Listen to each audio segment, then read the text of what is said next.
আমার প্রিয় ভাইরা, আল্লাহ রাব্বুল আলামিন বরকতপূর্ণ কিছু রাত দান করেছেন। এই রাতগুলোর মধ্যে অন্যতম একটি রাত হলো লাইলাতুন নিসফি মিন শাবান, শাবান মাসের মধ্যমা রজনী। আমরা বাঙালিরা বলি শবে বারাত, আমরা বাঙালিরা বলে থাকি শবে বারাত, কিন্তু এই শবে বারাতটি আল্লাহর ভাষায় যদি আমরা শুনতে চাই, আল্লাহ রাব্বুল আলামিন বলেছেন লাইলাতুম মুবারাকা, মুবারকপূর্ণ রাত। আমার প্রিয় ভাইরা, এই শবে বারাতকে আমার নবীজি বলেন, আমার নবীজির ভাষায় এই শবে বারাতকে বলেছেন লাইলাতুন নিসফি মিন শাবান, শাবান মাসের মধ্যমা রজনী। শাবান মাসের মধ্যমা রজনীকে আমরা বলে থাকি শবে বারাত। আমার প্রিয় ভাইয়েরা, এই লাইলাতুন নিসফি মিন শাবান একটি গুরুত্বপূর্ণ রাত, মহামান্বিত রাত।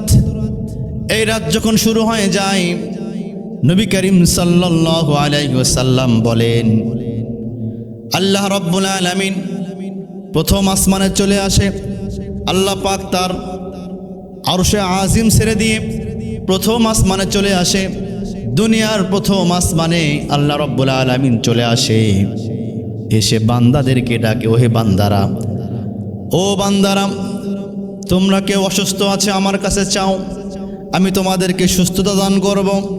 ও আমার বান্দা বান্দিরা, তোমরা যদি কেউ ঋণগ্রস্ত থাকো, আমি আল্লাহ আমাকে বলো, তোমাদের ঋণগুলো পরিশোধ করার তৌফিক দান করে দেব।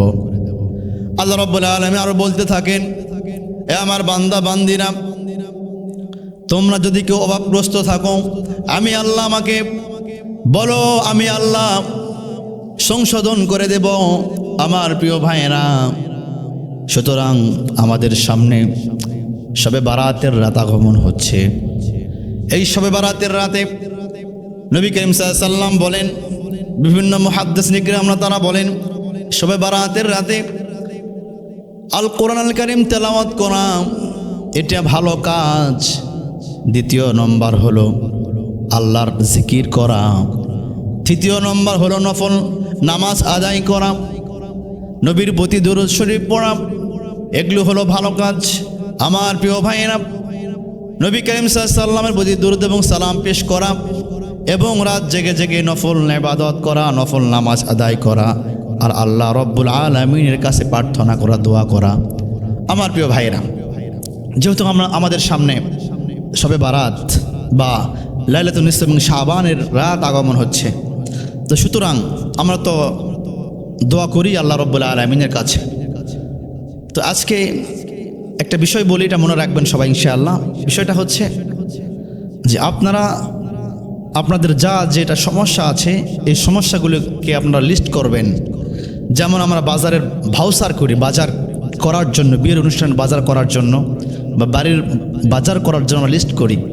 এইরকম আপনি যে আল্লাহর কাছে দোয়া করবেন, এই দোয়া যে করবেন এটা একটা লিস্ট করবেন। আপনার সন্তানের জন্য দোয়া করবেন, আপনি আপনার নিজের জন্য দোয়া করবেন, আপনি আপনার স্ত্রীর জন্য দোয়া করবেন, আপনি আপনার বাবার জন্য দোয়া করবেন, আপনি আপনার মার জন্য দোয়া করবেন, আপনি আপনার মেয়ের জন্য দোয়া করবেন, আপনি আপনার নিজ গ্রামের জন্য, এলাকার জন্য দোয়া করবেন। আপনি অসুস্থ, যা কিছু আপনার দরকার, যা কিছু আপনার লাগবে, সব কিছু বলবেন কাকে? আল্লাহ রাব্বুল আলামিনের কাছে সব কিছু খুলে বলতে হবে ইনশাআল্লাহ। আমার প্রিয় ভাইয়েরা, আমার নবীজি বললেন লাইলাতুন নিসফি মিন শাবান যখন আগমন হবে, আল্লাহ রাব্বুল আলামিন প্রথম আসমানে আগমন করে। প্রথম আসমানে আগমন করার পরে সমস্ত ঈমানদারদেরকে, সমস্ত মুমিনদেরকে, সমস্ত মুসলমানদেরকে আল্লাহ রাব্বুল আলামিন সাধারণ ক্ষমা ঘোষণা করে দেন। সুবহানাল্লাহ, সাধারণ ক্ষমা ঘোষণা করে দেন আল্লাহ রাব্বুল আলামিন, সুবহানাল্লাহ।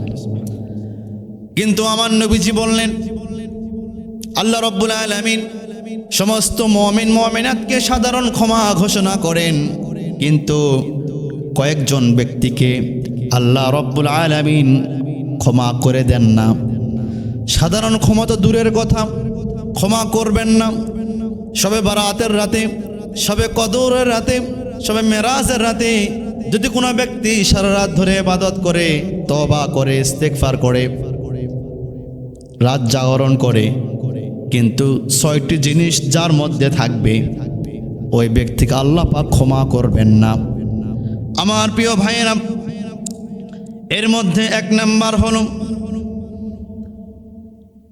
হযরত মুআজ ইবনে জাবাল রাদিয়াল্লাহু তাআলা আনহু হতে বর্ণনা, আমার নবীজি জনাবে মুহাম্মদুর রাসূলুল্লাহ সাল্লাল্লাহু আলাইহি ওয়াসাল্লাম তিনি বললেন, শাবান মাসের মধ্যমা রজনী শবে বারাতে আল্লাহ রব্বুল আলামিন সমস্ত ব্যক্তিদেরকে, মানুষদেরকে, মুসলমানদেরকে সাধারণ ক্ষমা ঘোষণা করেন, কিন্তু এই ব্যক্তিদেরকে ক্ষমা করেন না।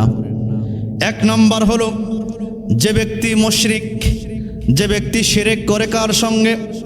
আল্লাহর সঙ্গে যে ব্যক্তি শিরক করবে, অংশীদার স্থাপন করবে, আর শিরকু বিল্লাহ, আল্লাহর সঙ্গে যে ব্যক্তি শিরক করবে, শিরক করলে আল্লাহ পাক তাকে শবে বারাতের রাতে, শবে কদরের রাতে আল্লাহ পাক সে ব্যক্তিকে ক্ষমা করবেন না। আমার প্রিয় ভাইয়েরা, আল্লাহ রাব্বুল আলামিন বলেন, ইন্নাদ-দীনা ইনদাল্লাহিল ইসলাম, পূর্ণাঙ্গ জীবন বিধান, পূর্ণাঙ্গ জীবন ব্যবস্থা, একমাত্র দিন, একমাত্র ধর্ম কি? ইসলাম।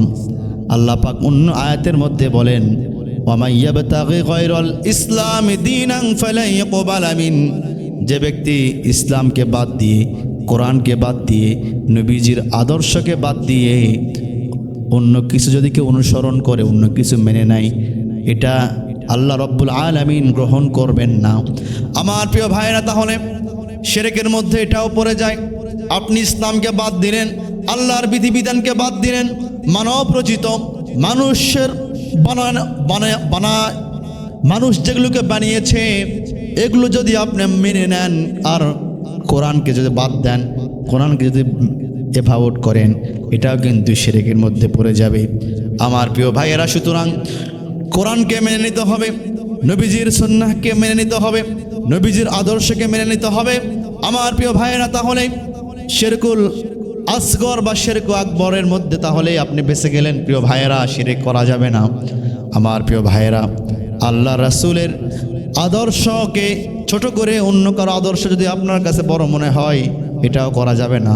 আল্লাহর কোরআন, আল্লাহর বিধিবিধানকে যদি ছেড়ে মানব রচিত বিধিবিধান যদি আপনি মেনে নেন, এটাও শিরক হয়ে যাবে।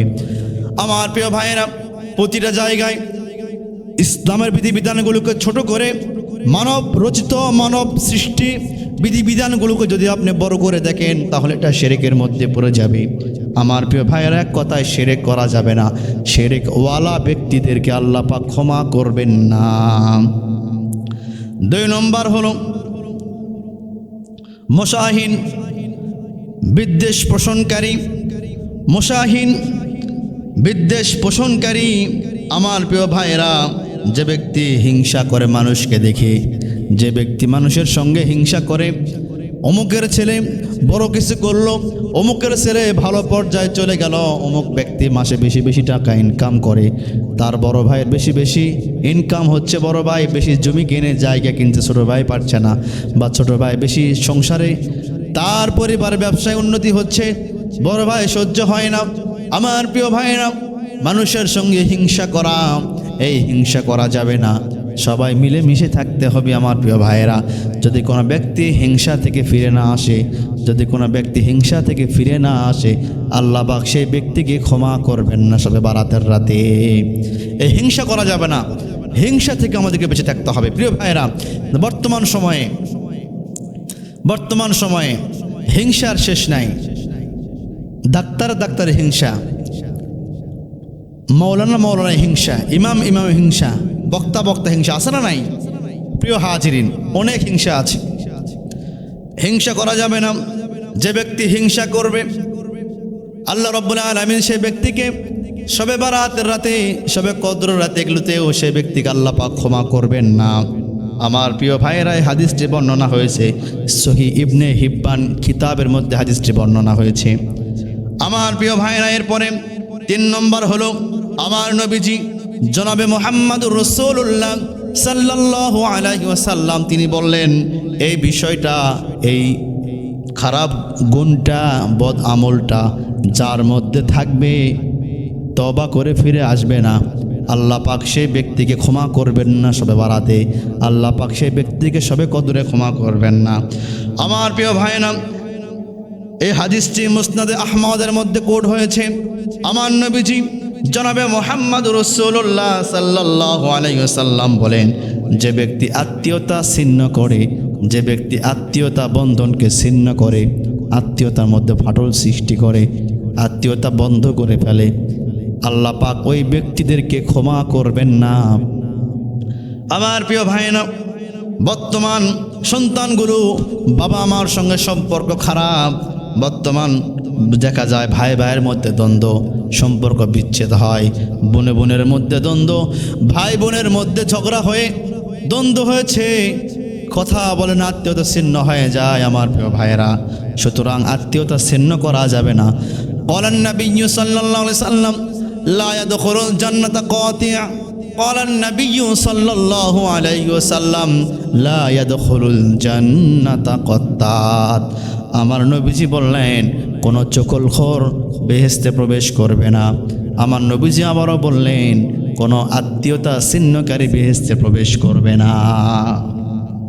যারা চকলখুরি করে, দেখবেন অনেক এলাকায়, গ্রামে, শহরে, বন্দরে ভাই ভাইয়ের মধ্যে একটু ভালো মিল থাকে, সেখানে কিছু ব্যক্তি, মানে দুই ভাইয়ের মধ্যে মিল ভালো আছে, এটা তার সহ্য হয় না, এই জন্য ভাই ভাইয়ের মধ্যে আপনার চকলখুরি করে এমন কথা লাগাই দিবে, ভাই ভাইয়ের মধ্যে দ্বন্দ্ব সৃষ্টি আছেন না, এরকম আছে। তে আমার নবীজি বললেন, যারা চকলখুরি যারা করবে এরা জান্নাতে যাবে না। আমার নবীজি আরও বললেন, যারা আত্মীয়তা ছিন্ন করে এরাও জান্নাতে যাবে না। সুতরাং চকলখুরি করা যাবে না, আত্মীয়তা ছিন্ন করা যাবে না, বরঞ্চ আত্মীয়তা আরও গাঢ় করতে হবে, আরও মজবুত রাখতে হবে আমাদেরকে, ইনশাআল্লাহ। আমার প্রিয় ভাইয়েরা,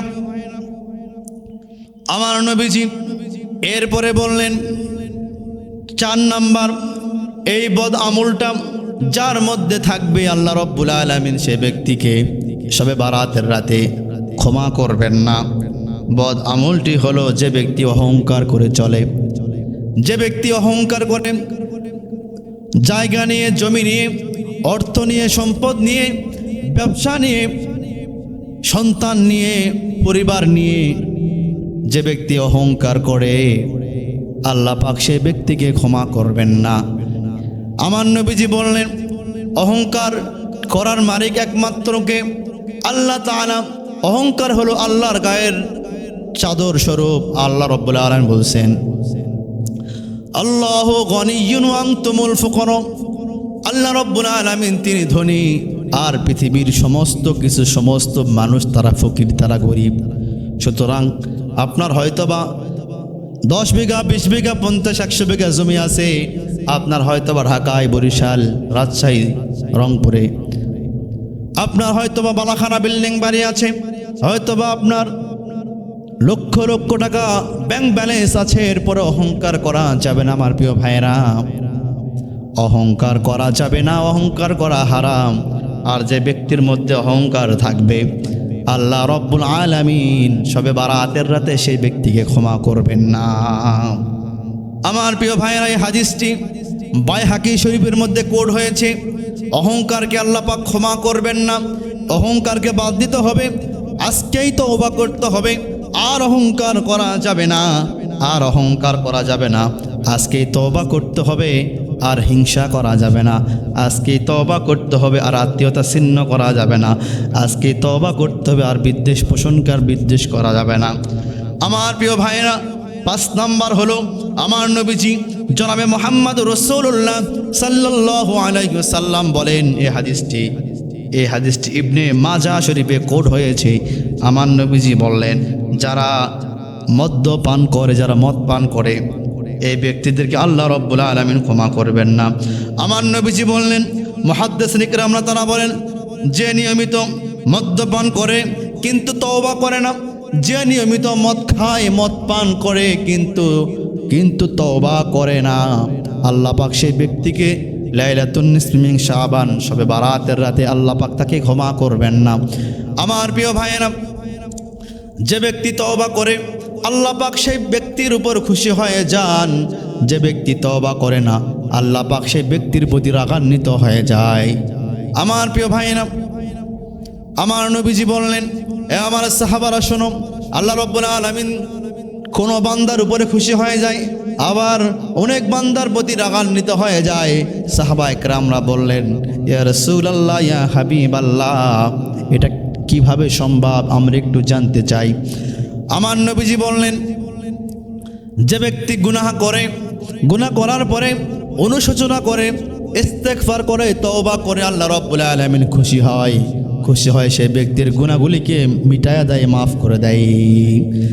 আর যে ব্যক্তি গুনাহ করে, অপকর্ম করে, গুনাহ করে কিন্তু অনুশোচনা করে না, তওবা করে না, আল্লাহ রাব্বুল আলামিনের কাছে ক্ষমা চায় না, আল্লাহ রাব্বুল আলামিন সে বান্দির প্রতি রাগান্বিত হয়ে যায়। আমার প্রিয় ভাইরা, সুতরাং আমাদের সবার জীবনে গুনাহ আছে, পাপ আছে। তো আমরা যতই পাপ করি না কেন, আমরা অনুশোচনা করব, তওবা করব, খাঁটি তওবা করব, খালেস তওবা করব আমরা, বলি ইনশাআল্লাহ। আমার প্রিয় ভাইয়েরা, এরপরে হলো 6 নম্বর, আমার নবীজি জনাবে মুহাম্মদুর রাসূলুল্লাহ সাল্লাল্লাহু আলাইহি ওয়াসাল্লাম বললেন, এই বদগুণ বদ আমল যার মধ্যে থাকবে, আল্লাহ পাক সেই ব্যক্তিকে শবে বারাতের রাতে শাবান মাসের মধ্যমা রজনীতে আল্লাহ পাক তাকে ক্ষমা করবেন না। এই হাদিসটি আমার প্রিয় ভাইরা শুআবুল ঈমানের মধ্যে এসেছে। আমার নবীজি বললেন, কোনো ব্যক্তি প্রতিনিয়ত ব্যভিচারে লিপ্ত হয়, কোনো ব্যক্তি, যে ব্যক্তিগুলো ব্যভিচারে জেনা করে ব্যভিচারে লিপ্ত হয় কিন্তু তওবা করে না, আমার নবীজি বললেন, যারা গোপনে অথবা প্রকাশ্যে যারা জেনা করে, তওবা করে না, তওবা করে ফিরে আসে না, আল্লাহ পাক এই ব্যক্তিদেরকে ক্ষমা করবেন না। আমার প্রিয় ভাইয়েরা, শবে বারাতের রাতে যদি কোনো ব্যক্তি সারা রাত ধরে নফল ইবাদত করে, নফল নামাজ আদায় করে, দুরূদ শরীফ পড়ে, কিন্তু জিনার কাজ করে, খারাপ কাজ করে, আল্লাহ রাব্বুল আলামিন সেই ব্যক্তিকে ক্ষমা করবেন না যতক্ষণ না পর্যন্ত খালেস তওবা করে, অনুশোচনা করে সে ফিরে আসবে। সুতরাং আমার প্রিয় ভাইরা, আমরা আজকেই ওয়াদা করব, আজকে আমরা ওয়াদাবদ্ধ হব, আজকেই আমরা নিয়ত করব যে আজকের পর থেকে আর শিরিক করব না, আজকের পর থেকে আল্লাহ রাব্বুল আলামিনের সঙ্গে কাউকে অংশীদার স্থাপন করব না, আজকের পর থেকে আর কোনো ব্যক্তির সঙ্গে হিংসা করব না, কোনো প্রতিবেশীর সঙ্গে, ভাইয়ের সঙ্গে হিংসা করব না। আজকের পর থেকে আমরা ওয়াদাবদ্ধ হচ্ছি, আমরা আত্মীয়তা ছিন্ন করব না, আত্মীয়তারা মজবুত করব ইনশাআল্লাহ। আমার প্রিয় ভাইয়েরা, আমরা অহংকার করব না, আমরা মদ্যপান করব না, আমরা জিনা ব্যভিচার করব ইনশাআল্লাহ।